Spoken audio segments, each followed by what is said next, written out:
जय गुरुदेव, जय महाकाली। आप सभी साधकों का जय महाकाली ज्योतिष केंद्र के आपके अपने इस चैनल पर स्वागत है। आज माँ भुवनेश्वरी का पिंजर महामंत्र प्रयोग देंगे जो सदगुरुदेव द्वारा प्रदत्त है। वैसे माता भुवनेश्वरी का जो बीज मंत्र है रिम बीज मंत्र है, HREEM रिम। इसके जाप से व्यक्ति अति शीघ्र धन प्राप्ति करता है। अगर चलते फिरते भी आप रिम रिम रिम रिम बीज मंत्र का प्रयोग कर रहे हैं तो अवश्य लाभ होगा। एक चीज बता देते हैं जो आप लोगों के बहुत काम में आएगी। कौन सा मंत्र आपको धन देने वाला है, इसके लिए आप सबसे पहले धन देने वाले देवताओं को एक सूची बनाएं। जैसे माँ भुवनेश्वरी, माँ तारा, माँ कमला, सोनाकर्षण भैरव, मातृपुर सुंदरी, धंधा यक्षिणी, कुबेर, लक्ष्मी जी। ठीक है। अब काकणी सूत्र से आप लोग पहले इनके नाम से, मंत्र से नहीं, पहले नाम से इनके और अपने नाम से ये देखें कि कौन से देवता आपको बहुत ज्यादा फलित है। आपका मान लीजिए 0 या 1 आ रहा है काकणी सूत्र में शेष फल, और देवता का 3, 4, 5, 6, जितना ज्यादा देवता का और आपका जितना कम आए उतना आपको देवता फलित होगा या देवी।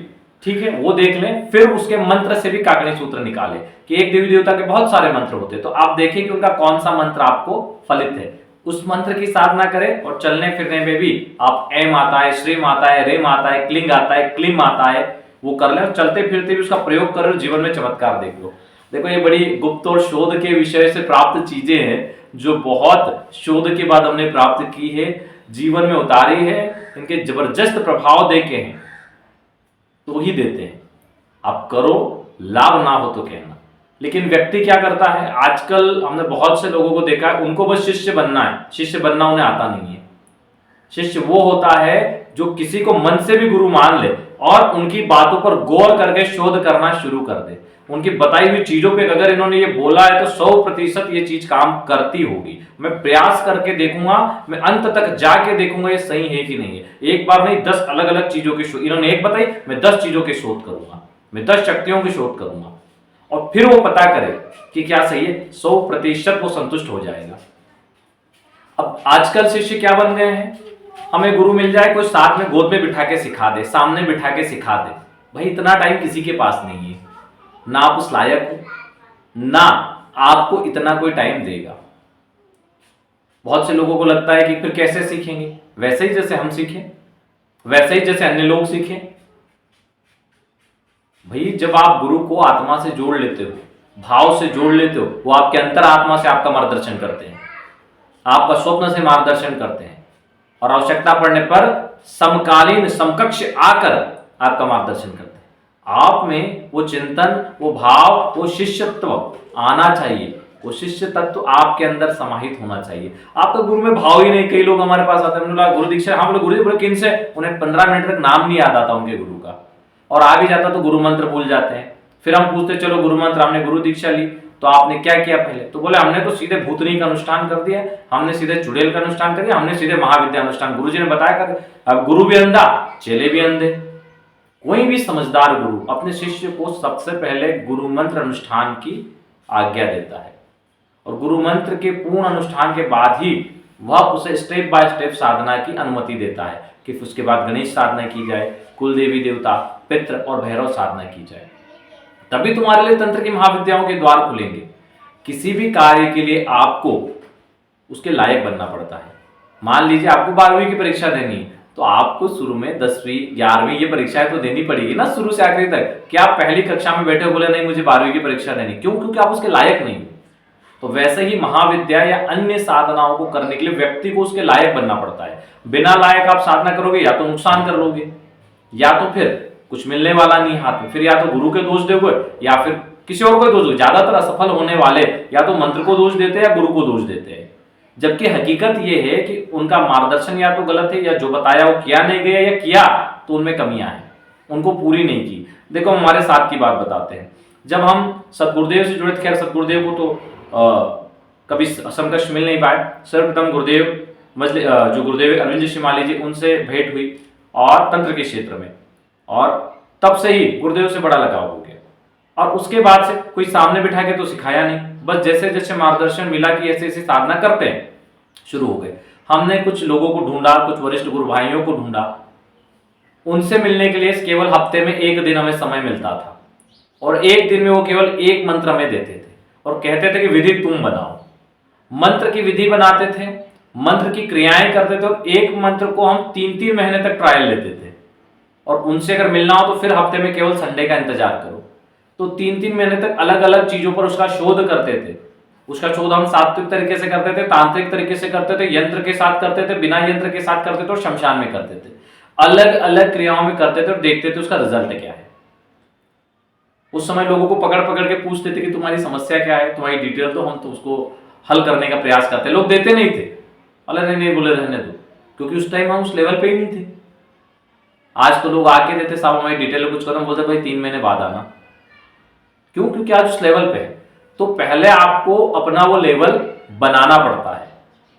3-3 महीने करते थे, जब जाके रिजल्ट आता था। आज आप लोगों को पूरी चीजें बकायदा मलाई डाल के मिल जाती है, फिर भी लोग पागल है, 50 सवाल पूछते हैं। गुरुजी ये हो गया, इसका क्या करे, वो हो गया, उसका क्या करे। बताओ, इतना थोड़ी करना है, थोड़ा बहुत दिमाग भी लगाओ ना।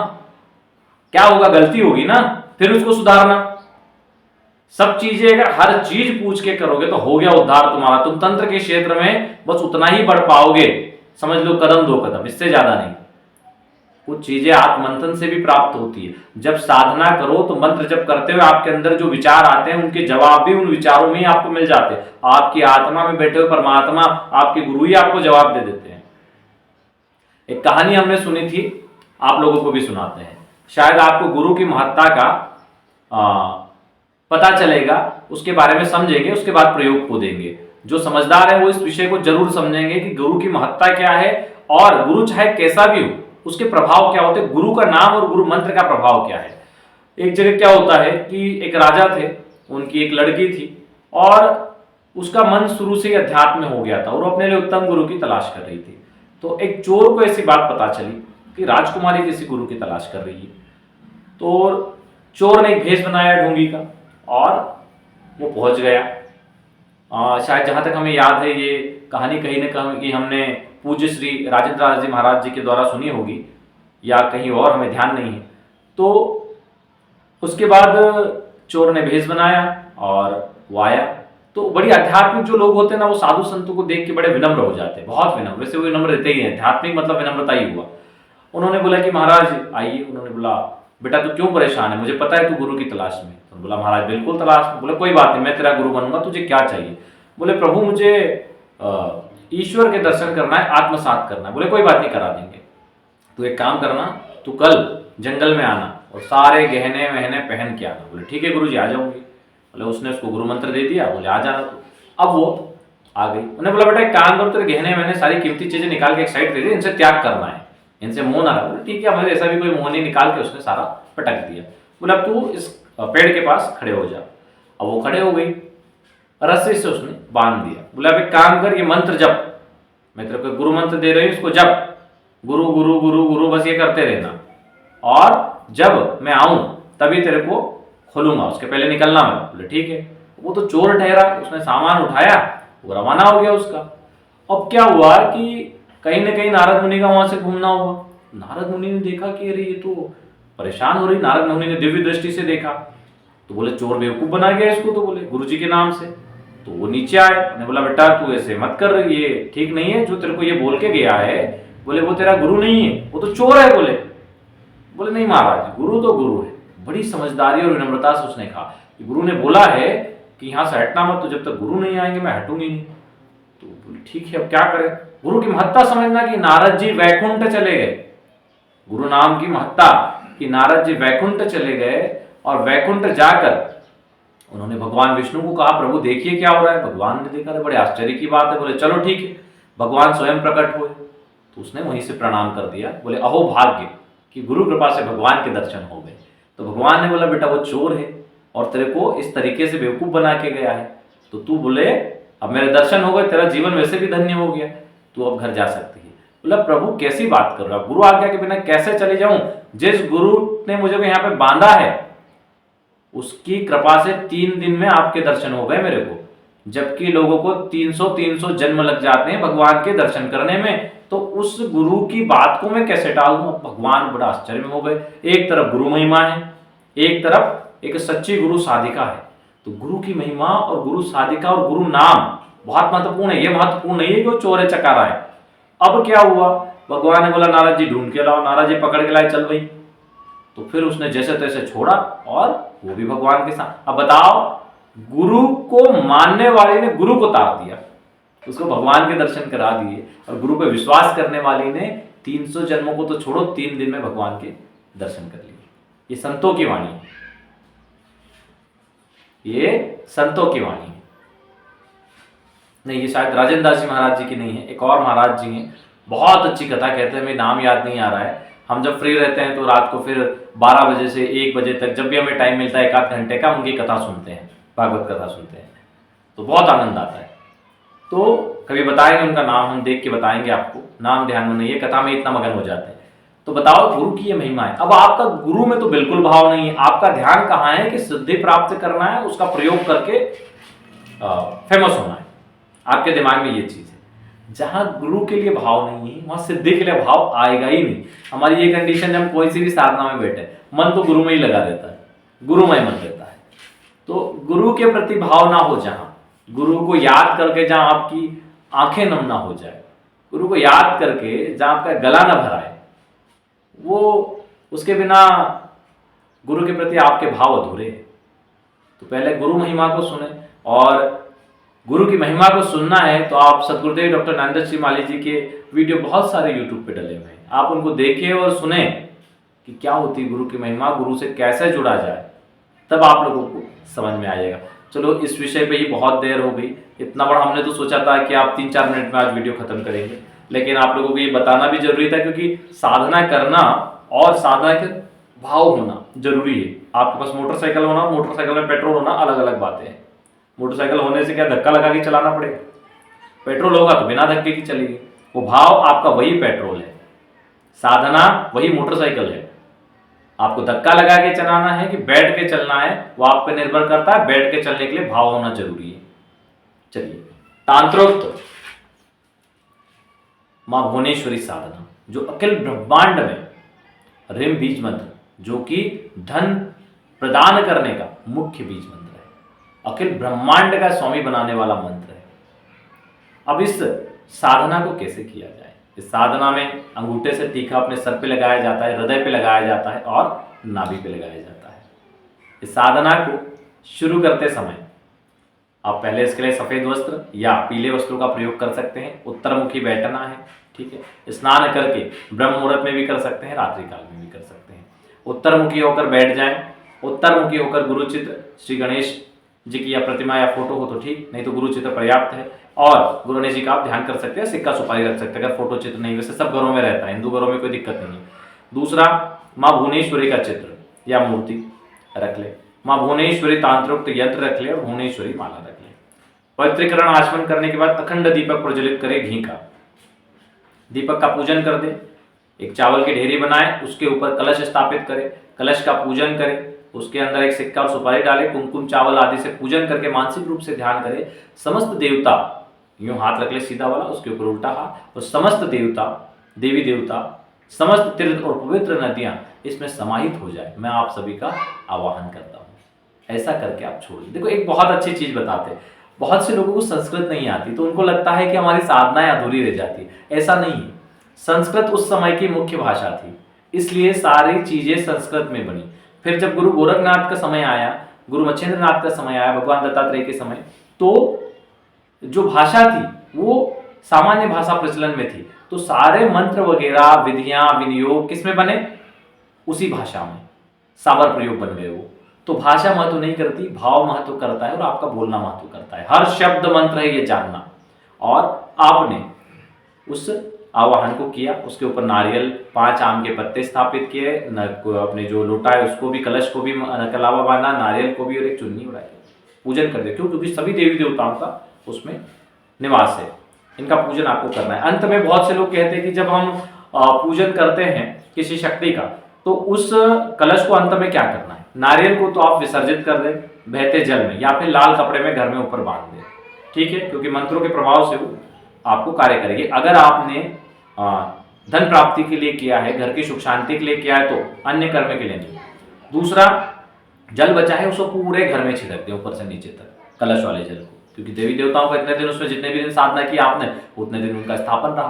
तो जब घर के कोने कोने में आप उसको जल को छीट दोगे तो समस्त नकारात्मक शक्ति, टोना टोटका, तंत्र मंत्र बाधा सब नष्ट हो जाएगा।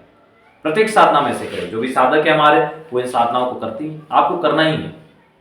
खास तौर से जो लोग पेट ग्रुप से भी जुड़े हैं वो भी इस साधना को करें, बहुत शानदार साधना है।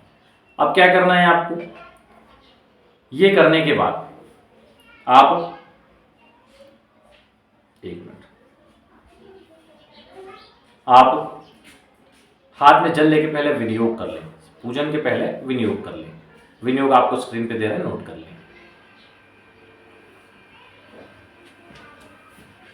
विनियोग के बाद स्पष्ट लिखा है इसलिए बोल के नहीं बता रहे, ऋषिन्यास, षडन्यास दोनों चीजें करें, दोनों स्क्रीन पे दे देते हैं। किसी भी शुक्रवार से आप इस साधना को स्टार्ट कर सकते हैं, ये ध्यान रखें। माता को प्रतिदिन दूध का जो भोग है वो लगाना है, चाहे मिठाई हो, दूध से बनी हुई या खीर हो।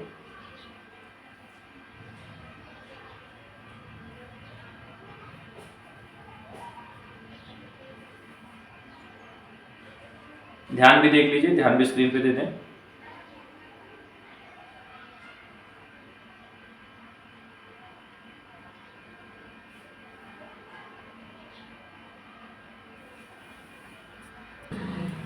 ध्यान मंत्र का प्रयोग हो जाए उसके बाद में आप गुरु चित्र को और गणेश जी की फोटो या मूर्ति को फूलों से जल चढ़ा के, या फिर अगर मूर्ति है तो स्नान करवा के विधिवत पूजन कर दें।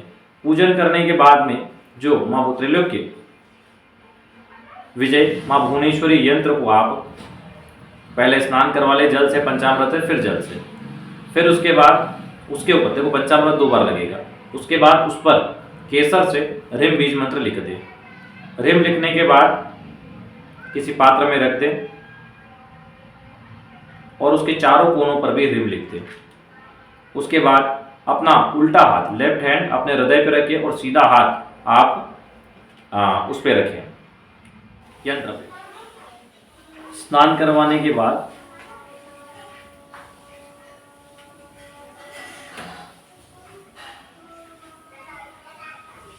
पूजन कर लें और जो स्नान का जल बचेगा इसे कहीं गड्ढा खोदे गाड़ दें या गमले में डाल दें, जमीन में पैरों में ना आने दें, ध्यान रखें। इसके बाद थाली को या तो दूसरी थाली ले लें और उसमें पंचकोण बना लें। पंचकोण कैसे बनाना है वो स्क्रीन पे तो खैर चलो दे देंगे हम, तो आपको समझ में आ जाएगा। पंचकोण बना लें और पंचकोण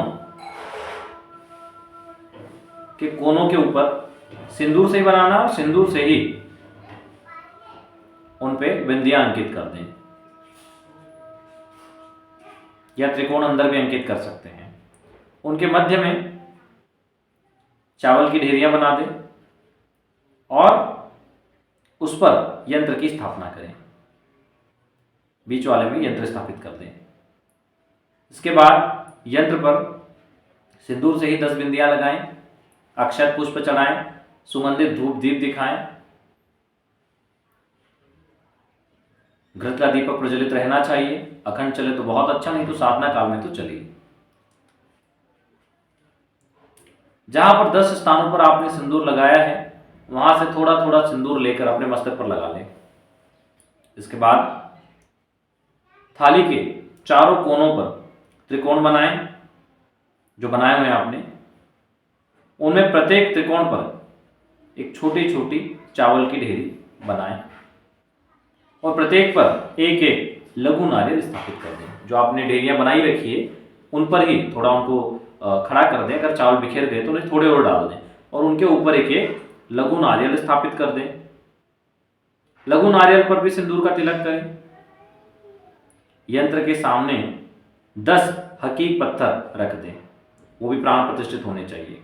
प्रत्येक हकीक नग पर सिंदूर का तिलक करें, यह 10 महाशक्तियों के प्रतीक हैं।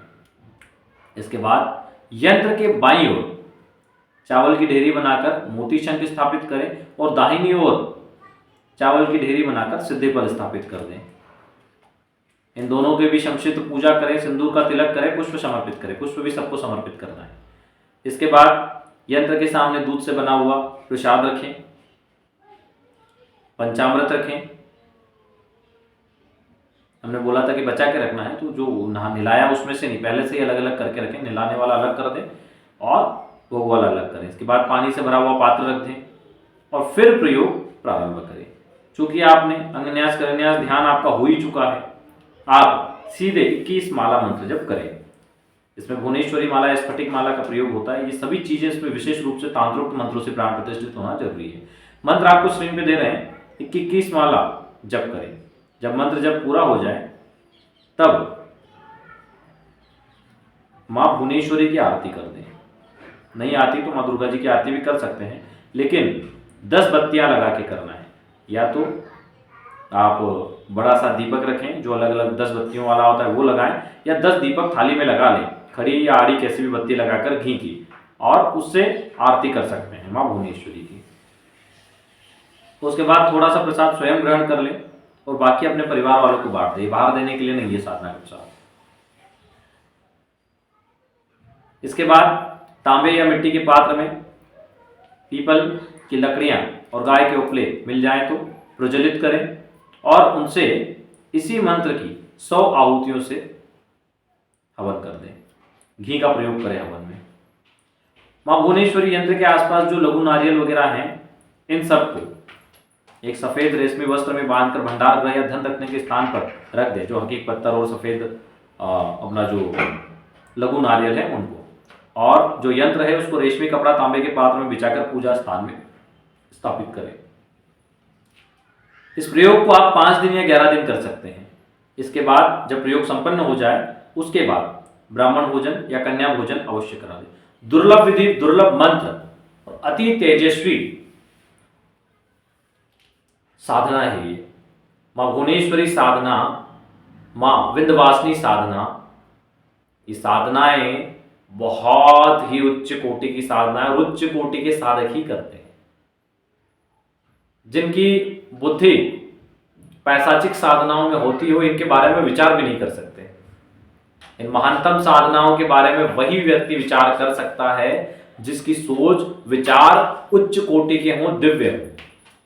और ऐसी साधनाओं को केवल कुछ प्राप्ति के लिए नहीं करना चाहिए। ऐसी साधनाओं को जन्म जन्मांतर के चक्रव्यूह से मुक्त हो देवत्व प्राप्त करने के लिए करना चाहिए कि मैं देवताओं की श्रेणी में हूं, मैं देवता बन जाऊं, मुझे मोक्ष की प्राप्ति हो, मैं माता के लोक को प्राप्त करूं, मैं शिवलोक को प्राप्त करूं, मैं विष्णु लोक को प्राप्त करूं, मैं कृष्ण लोक को प्राप्त करूं। इन दिव्य साधनाओं को इस निमित्त करना चाहिए। संकल्प ऐसा होना चाहिए कि हे मातेश्वरी, इस साधना के प्रभाव से मैं इस लोक में भी राजाओं की तरह रहूं, धर्मात्मा रहूं, धन समृद्धि से स्वास्थ्य से युक्त रहूं, संपत्ति और परिवार से युक्त रहूं, और अंत में भी मैं देवलोक को प्राप्त हूं, देवता बन जाऊं। ऐसी उच्च कोटि के संकल्प के साथ ऐसी साधनाओं को करना चाहिए। ये साधना ये देने में समर्थ है, इसलिए यहां पर यह संकल्प जरूरी है। यह भुवनेश्वरी है, अखिल ब्रह्मांड की ईश्वरी भुवनेश्वरी। जितनी उच्च कोटि की शक्ति, उतना उच्च कोटि का संकल्प और उतना उच्च कोटि का लक्ष्य होना चाहिए। तो ये तो मजा है साधना करने का। छोटी सी समस्या के लिए इतनी बड़ी साधना मिल जाएगा, जो मांगा इन साधनाओं से मिल जाएगा। भाव अच्छा होना चाहिए, लगन होनी चाहिए, विश्वास होना चाहिए इस मंत्र और इस साधना से मेरा कल्याण जरूर होगा। साधना के अनुष्ठान जब भी दोहराना हो, यंत्र आपके पास है, नए तरीके से हकीक नग और लघु नारियल प्राप्त करके कर सकते हैं और इस साधना का लाभ ले सकते हैं। जितना अनुष्ठान करेंगे आपके जन्म जन्मांतर के दुख और दरिद्रता नष्ट होती जाएगी और इस जीवन में आप उच्चता पे जाएंगे। कहते हैं ना कि पूर्व जन्म में जो पाप कर्म और पुण्य कर्म किए हैं वो रोटेशन से चलते हैं। जब तक पाप कर्म चल रहे हैं, उनका एक हिसाब चल रहा है, तब तक यहाँ आप तकलीफ उठा रहे हो। जैसे पुण्यों का उदय हुआ, आप उच्च अचानक से हो गए। आपने भी आपके आसपास ऐसे लोग देखे होंगे जो पहले कुछ नहीं थे और अचानक बहुत तरक्की कर गए। उनके पूर्व जो पाप थे उनका हिसाब खत्म हो गया, पुण्यों का हिसाब। अब इस जन्म में जो पाप और पुण्य कर रहे हैं उनका आगे मिलेगा उनको। वहां का जो हिसाब है पहले वो होता है। इसलिए अच्छे कर्म करें और अपने पूर्व जन्म के पापों को काट दें। हो सकता है, कोई संभव नहीं, केवल ये तंत्र से ही संभव है। तंत्र ऐसी क्रिया है, मंत्र ऐसी शक्ति है जो सब कुछ करने में समर्थ है। चलिए, जय गुरुदेव, जय महाकाली। अच्छा, एक चीज और इसमें बताना भूल गया आप लोगों को कि जो लोग पेड ग्रुप से जुड़ना चाहते हो जुड़ सकते हैं। पेड ग्रुप पुनः चालू हो गया है, नए लोग जो जुड़ना चाहें वो जुड़ सकते हैं। 6 महीने का कोर्स होता है, 5100 रुपये शुल्क है और उसमें आप जुड़ के 6 महीने तक अलग अलग विशेष साधनाओं को कर सकते हैं। जय गुरुदेव, जय महाकाली।